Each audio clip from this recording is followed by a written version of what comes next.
Hi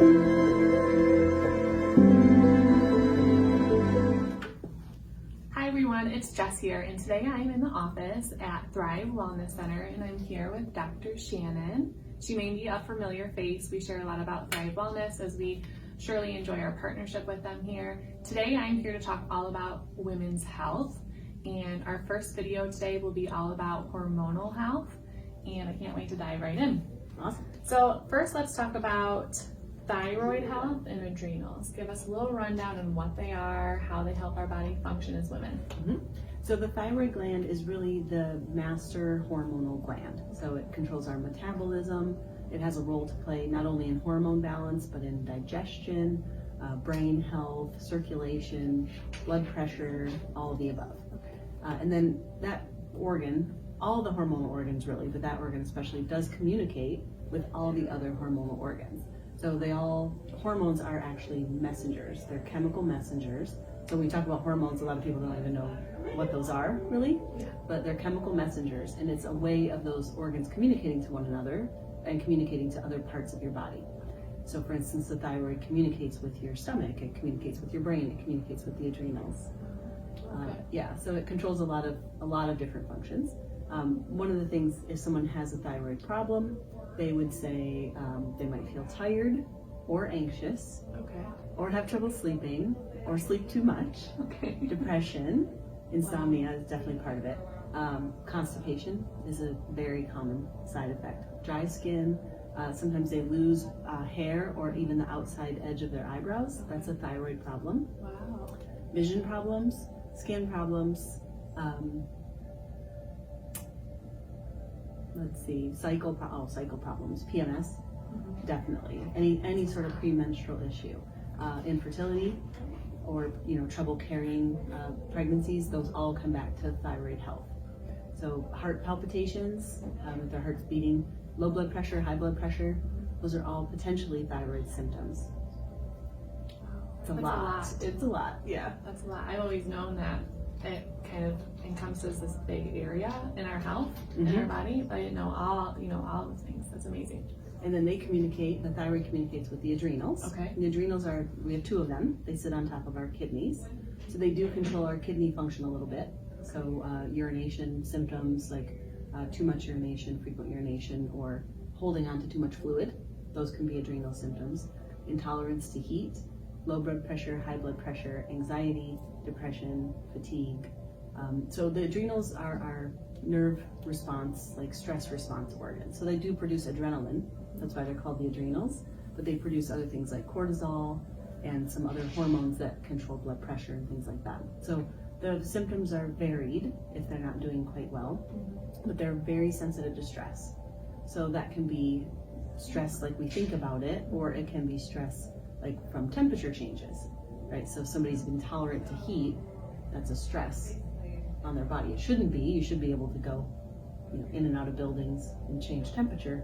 But if your adrenals are already weakened or not doing as great as they should be, then you'll have symptoms when you shouldn't have symptoms. Yeah. Interesting. Okay. So that's the basics of that. And then how can you help us optimize those areas? What are your, top 3 suggestions and how we can really optimize the health in our adrenals and our thyroid? Yep. So one of the ways that you can help balance out hormones most, and what we talk to people about the most, is dietary changes. So having a balanced diet, whatever that means, right?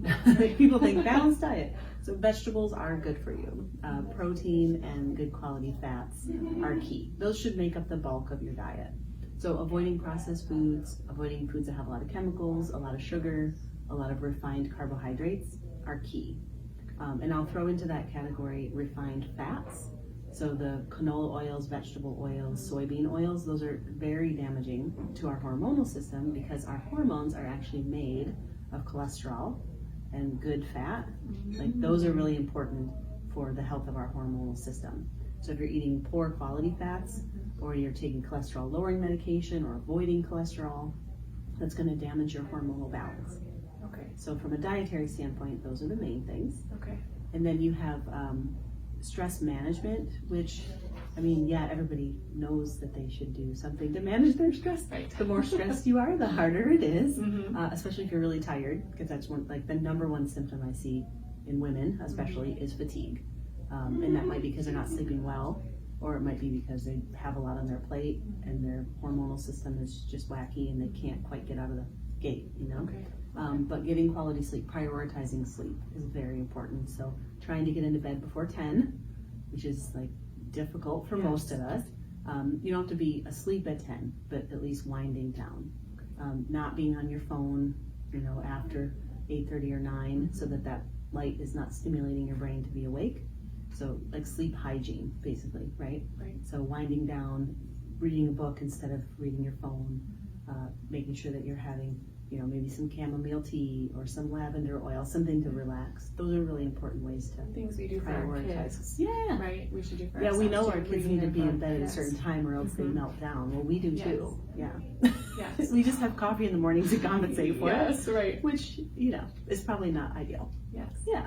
Okay. And then third, I would say, is really minimizing the chemicals in your environment that could be disrupting your hormones. So we talk a lot about what you put on your skin, what you use to clean your house, what you use to do your laundry. So a lot of the chemicals in those are known as endocrine disruptors, which basically means they mess with your hormones. This is known. The chemical industry is very well aware that this is a thing, and it's marketed towards women and moms. All the things that make us smell pretty and look beautiful are often very damaging to our hormonal system. So working on eliminating those in our environment is hugely helpful, because anything you put on your skin or breathe in does get absorbed into the body and does create imbalance. And you have a lot of amazing products here in the office that can kind of help make those switches from toxic chemicals, lotions, soaps, cleaning products. If you want to make that switch and you want to do that, this is the place to get those things and try out some samples. That would be great. We only carry stuff that we love ourselves and that we know work. Right. So we don't carry just like any old makeup or any old lotion. It's like good stuff. Yes. Yeah. Sweet. Thanks. So we are going to do a little demonstration for dry brushing. Tell us a little bit about the benefits of dry brushing. Yeah, so dry brushing helps to stimulate the body's detoxification systems and keeps our lymphatic systems moving. So our lymphatic system helps us get rid of toxins, optimizes our immune function, and just helps with stagnant stuff, right? So we spoke about putting things on our body that have a lot of chemicals. Those can get stuck in the fat or stuck in the skin of the body, and this stimulates the removal of those and kind of helps keep the blood and the lymph flowing. Okay. So this is what a dry brush looks like. We have these here in the office. They're very inexpensive. It's a stiffer bristle, and then there's a little thing here so it doesn't fall off your hand. And then, for example, if you were going to do your top part of your body, you usually do your whole body. And you can do it when your skin is a little bit wet. You don't use soap though, but typically dry is best, hence dry brushing. So you're going to start on the back of your arm and you're just going to do these nice long strokes. And it's stimulating, like your skin will feel just a little bit prickly because it's a stiffer bristle. So you'll feel it. You can feel it on your skin a little bit. So you do long strokes up from the ends of your fingers up towards your heart is mostly what you're doing. You're kind of moving everything up towards this area. Got it. So then the body puts it into the main circulation system and detoxes it out through the main lymph channels, through the liver. Okay. And you would do both sides. So you just do the light strokes up and over, and then you start at your toes and do the same thing. Okay. All the way up So both you're legs. working it up. Abdomen. Yeah. Okay. Yep, and so you're just doing the nice long strokes, and people do this daily.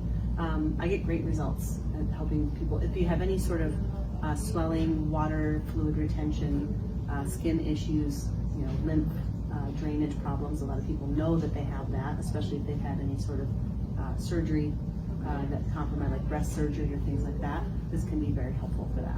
I love that. I like that this has, sometimes when you see them, they just have that, like a long The brush. stick, And I yeah. like this, that it's like a paddle brush. It's so nice that you can just have right there in their hand. I'll be leaving with one of these. All right. Oh, good. I like I'll set that. one aside for you. Yes, thank you. Okay, let's talk about birth control and how it can be damaging to women's health and hormonal health. Yeah, and unfortunately, a lot of times birth control comes on the scene not really for birth control. But at a young age, when people are having issues with their cycles, maybe acne, PMS, depression, anxiety, things like that, headaches even, and then as a young girl, we're put on birth control, and those are hormones. So when we talked about hormones being chemicals and chemical messengers in the body, adding in an outside chemical messenger can change symptoms, but it doesn't really fix the underlying reason that there's an imbalance in the first place. So if you know any teenagers, you know, but sometimes they eat processed food and sugar. Some of them, a couple, occasionally. Yeah. So around here, what we do is we talk to young girls about trying to fix that, having more protein in their diet, having less Gatorade, less of the, really highly processed foods, so that they can bring their hormones into balance without actually using a chemical to do it. Okay, got it. Yeah. So what would you recommend, like, as a good option for that for moms who are kind of like either saying, I think we might be done, or we're taking a break? So really the only truly safe thing is more of a natural family planning. Okay. There's no chemicals involved, and it's really quite effective if you know how to do it. I recommend the book Taking Charge of Your Fertility. Got it. Yeah, that is the very best book that I've ever read, and that can be applicable to teens, like learning about their cycles and how they work and the different things to look for, Great. all the way up through even into menopause. So there's tons of information in that book. Perfect. So that's a great one. The other thing I would recommend is basically barrier methods. So using condoms or a sponge or something like that, if it's whatever works best for the couple. Okay. But there really isn't a great option from a hormonal standpoint that's safe. Sure. And without side effects.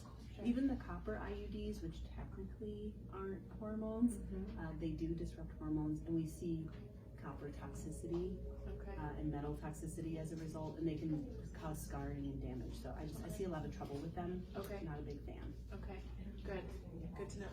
And the last thing is, we often talk about the time of the month when we are on our period and how we can support our bodies during that time.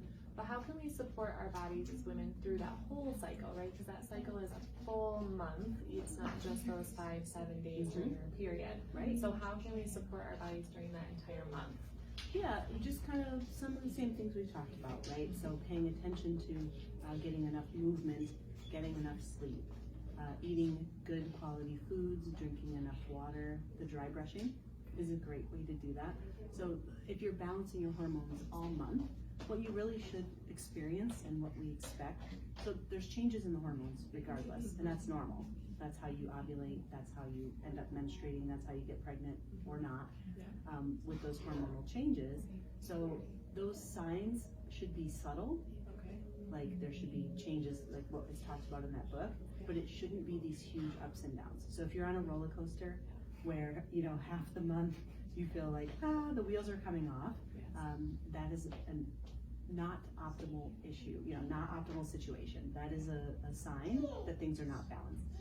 We really shouldn't have these big giant swings. It really should be like subtle. Oh, I'm a little more tired, or maybe I'm a little tiny bit emotional, but it should not be dramatic. If it's dramatic, that means you need a little more self-love. Okay, got it, good. Thanks so much. You're welcome. Thanks, everybody.